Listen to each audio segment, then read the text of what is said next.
हर किसी को लग रहा था कि बंगाल का चुनाव दिलचस्प होगा। वैसे तो कई राज्यों में चुनाव हो रहे हैं, लेकिन बंगाल के चुनाव को लेकर सब की नज़रें टिकी हुई थी, चाहे वो जनता हो या फिर राजनीतिक पार्टियां, क्योंकि पहले से ही दीदी और बीजेपी के बीच में खींचतान चल रहा था। लेकिन अब असम की राजनीति भी दिलचस्प मोड़ पर आ चुका है, असम का चुनाव भी दिलचस्प मोड़ पर आ चुका है। यहाँ पर बीजेपी और कांग्रेस के बीच में ही लड़ाई नहीं है, बल्कि अब लड़ाई हेमंत सोरेन के आने के बाद से दिलचस्प मोड़ पर आ चुका है। हेमंत सोरेन ने टी ट्राइब इलाके यानी चाय बागान वाले आदिवासी क्षेत्रों के 17 सीटों पर अपने उम्मीदवार उतार कर लड़ाई को एकदम जो है दिलचस्प बना दिया है।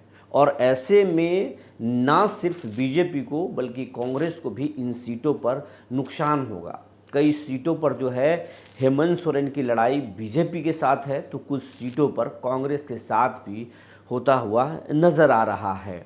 बात हम इसलिए कर रहे हैं क्योंकि 35 से 40 लाख यहाँ चाय बागान में काम करने वाले आदिवासी वोटरों की और आदिवासी वोटरों की संख्या है, जो कि एक बड़ा वोट बैंक है। और इस वोट बैंक पर जो है कई सीटों की जीत हार तय होती है। अगर इस इलाके को अगर आप जीत लेते हैं तो फिर सत्ता के सिंहासन तक आप पहुंच सकते हैं, लेकिन अगर इन सीटों पर नुकसान हुआ तो सत्ता के सिंहासन तक पहुंचना तो दूर की बात, बहुत मुश्किल हो जाता है अपनी गढ़ को बचाने में। और इसके लिए बीजेपी ने जहां पर जो है 40 स्टार प्रचारकों को उतारने की सूची बनाई है, कई प्रदेशों के मुख्यमंत्री, प्रधानमंत्री नरेंद्र मोदी, अमित शाह, नितिन नवीन, जेपी नड्डा समेत कई दिग्गज, राजनाथ सिंह जैसे यहाँ पर स्टार प्रचारक असम में आ रहे हैं। अमित शाह कई रैलियाँ कर चुके हैं, प्रधानमंत्री भी आज असम में आ रहे हैं डिब्रूगढ़ में, और वो मीटिंग को भी देखेंगे और चाय बागान के मजदूरों से भी, आदिवासी वोटरों को भी कनेक्ट करने की कोशिश करेंगे। तो वहीं पर नितिन नवीन भी एक दिन पहले डिब्रूगढ़ में आ चुके हैं। गुवाहाटी में अमित शाह रैलियां कर चुके हैं, बड़ी रैलियां कर चुके हैं। तो अगर बात करें तो कांग्रेस ने भी केंद्रीय नेतृत्व के और स्टार प्रचारकों की 40 स्टार प्रचारकों की सूची जारी की है, जिसमें राहुल गांधी से प्रियंका गांधी, मल्लिकार्जुन खड़गे समेत जो है कई प्रदेशों के जो है बड़े नेता भी उसमें शामिल हैं। मल्लिकार्जुन खड़गे जो है यहाँ पर आकर के सभा कर चुके हैं, प्रियंका गांधी सभा कर चुकी हैं। और कांग्रेस जो है पूरे असम को टारगेट नहीं कर रहे हैं, गरीब मजदूर और चाय बागान वाले एरिया को कांग्रेस जो है वो टारगेट कर रही है, गरीबों की बात कर रही है, वो बात आदिवासी को हक दिलाने की बात कर रही है, और पूरे असम में शांति बहाल करने और भेदभाव जैसे मुद्दों पर फोकस कर रही है, लोकल मुद्दों पर फोकस कर रही है। वहीं बीजेपी जो है इस पूरे चुनाव में जो है एनआरसी, बांग्लादेश घुसपैठी है और तमाम मुद्दों पर, रोजगार और डेवलपमेंट की बात कर रहे हैं। लेकिन अब हम बात कर रहे थे कि हेमंत सोरेन ने इस लड़ाई को दिलचस्प कर दिया, इसलिए दिलचस्प कर दिया कि हेमंत सोरेन उन सभी 17 सीटों पर अपने उम्मीदवार उतारे हैं जो अधिकांश आदिवासी सीट है, आदिवासी बहुल इलाके है, टी ट्राइब एरिया है यानी चाय बागान वाले एरिया है, और यहाँ पर जो आदिवासी लोग हैं उनको हक नहीं मिला है। आज भी असम में 250 रुपये की दिहाड़ी मिलता है यानी मजदूरी मिलता है, जो यहाँ पर असम में हाजरा उसे बोलते हैं, 250 रुपये की हाजरा मिलता है। और इस महंगाई भरे युग में अगर कोई 250 रुपये अगर किसी को अगर दिन भर काम करने के मिलता है तो आप समझिए फिर वो कहाँ तरक्की है, कहाँ कोई विकास है। ना वो अच्छे से बच्चों को पढ़ा सकता है, ना अच्छे उसे वो इलाज करा सकता है, ना वो अच्छी ज़िंदगी जी सकता है।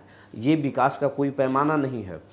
और यहाँ पर आकर के हेमंत सोरेन कह रहे हैं कि हम जो है जैसे केरला में, जैसे अन्य राज्यों में 600-700 रुपये टी ट्राइब के मज़दूरों को मिलता है, मतलब चाय बागान वाले काम करने वाले मज़दूरों को मिलता है, उसी तरीके से यहाँ दिलाएंगे। झारखंड में हम महिलाओं को 2500 रुपये महीना देते हैं, हम यहाँ भी देंगे।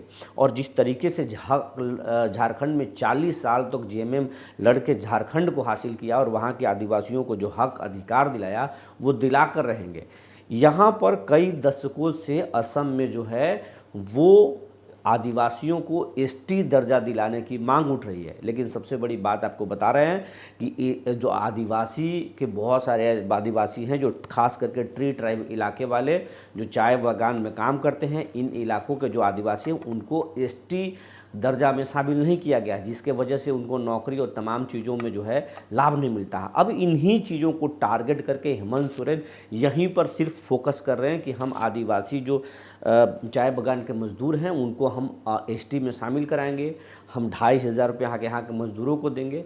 और हेमंत सोरेन अपने पिटारे में से कई चीज़ों को निकाले हैं। मजदूरी बढ़ाने की बात करें, हाजिरा बढ़ाने की बात की हैं, उनके बच्चों को पढ़ाने के, उनके इलाकों में रोड, नाली, गली और फिर पक्का मकान दिलाने की बात की है। वहीं बीजेपी पर करारा हमला किया है, क्योंकि बीजेपी की यहाँ पर सरकार है और केंद्र में भी बीजेपी की सरकार है। यहाँ हेमंता बिश्व शर्मा डबल इंजन की बात करते हैं, उसी पर उन्होंने हमला किया और सीधा सीधा हमला करके कहा कि ये डबल इंजन की सरकार दो मुँहा सांप है, 6 महीना इधर से खाती है तो फिर 6 महीना इधर से खाती है। और ये जो है एक बड़ा जमात है जो देश को लूट रहा है, गरीबों को लूट रहा है, आपको मूर्ख बनाया जा रहा है। आपको कभी एनआरसी के मुद्दे पर भटकाया जाता है, कभी राष्ट्रवाद के मुद्दे पर भटकाया जा रहा है, लेकिन आपकी तरक्की और विकास के बारे में नहीं बताया जा रहा। हालांकि हेमंत सोरेन ने कांग्रेस का नाम नहीं लिया इस मुद्दे पर, लेकिन ये कहा कि आदिवासियों के लिए किसी ने कुछ नहीं किया है, इशारों में कर दिए हैं, जिसके बाद से आदिवासी इलाकों में आदिवासी जो वोट बैंक है उसमें एक बड़ी सेंध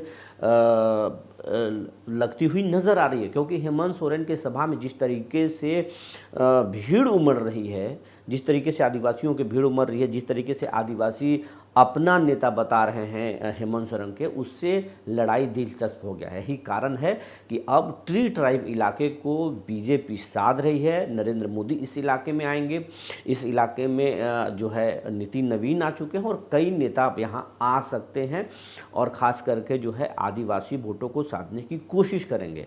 कांग्रेस भी जो है इस इलाकों के साधने में लगी है, लेकिन जिस तरीके से गेम चेंजर के रूप में हेमंत सोरेन साबित हो रहे हैं, उससे मुश्किलें जो है बीजेपी और कांग्रेस दोनों पे बढ़ गई है। खास करके अगर बात करें लोकल इलाकों में, तो ट्री ट्राइब इलाके में जो है बीजेपी का अच्छा गढ़ रहा है, लेकिन हेमंत सोरेन के आने के बाद से, एंट्री के बाद से जो है मुश्किलें बढ़ती हुई नज़र आ रही है। बहुत सारे ऐसे हैं सीट है जहां पर सीधा बीजेपी को हेमंत सोरेन की पार्टी से टक्कर हो सकती है, टक्कर की संभावना है। और ये तमाम सीटों पर पहले कांग्रेस से टक्कर होती थी और वहां पर फिर जो है उनको एसटी कैटेगरी में की जो है जो प्रक्रिया की बात सरकार गिनाती थी, लेकिन अब उसी पर हेमंत सोरेन ने सवाल खड़े करके लड़ाई को दिलचस्प कर दिया है। तो कई सीटों पर जो है हेमंत सोरेन सीधे बीजेपी को टक्कर दे रहे हैं, लड़ाई जो है दिलचस्प हो चुका है। तो कई सीटों पर कांग्रेस के साथ ट्रिंगुलर फाइट है, जिसमें हेमंत सोरेन की पार्टी भी है, कांग्रेस भी है और बीजेपी भी है। तो देखने वाली बात होगी, चाहे वो मार्गरेटा हो या फिर डिब्रूगढ़ के इलाके के चाय वाले एरिया के जो कुछ विधानसभा हैं, इन इलाकों में जो है ट्रिंगुलर फाइट या फिर सीधे सीधे बीजेपी और हेमंत सोरेन की पार्टी जेएमएम के बीच में टक्कर नज़र आ रहा है। तो ये स्थिति है, हेमंत सोरेन ने लड़ाई को यहाँ पर पूरी तरह से पलट दिया है, दिलचस्प कर दिया है। देखने वाली बात होगी कि आगे अब राजनीति जो है अब किस तरीके से अलग अलग पार्टियां जो है अपने अपने स्टार प्रचारक को उतारते हैं। जो भी जानकारी मिलेगी हम आपको बताएंगे। तब तक के लिए धन्यवाद।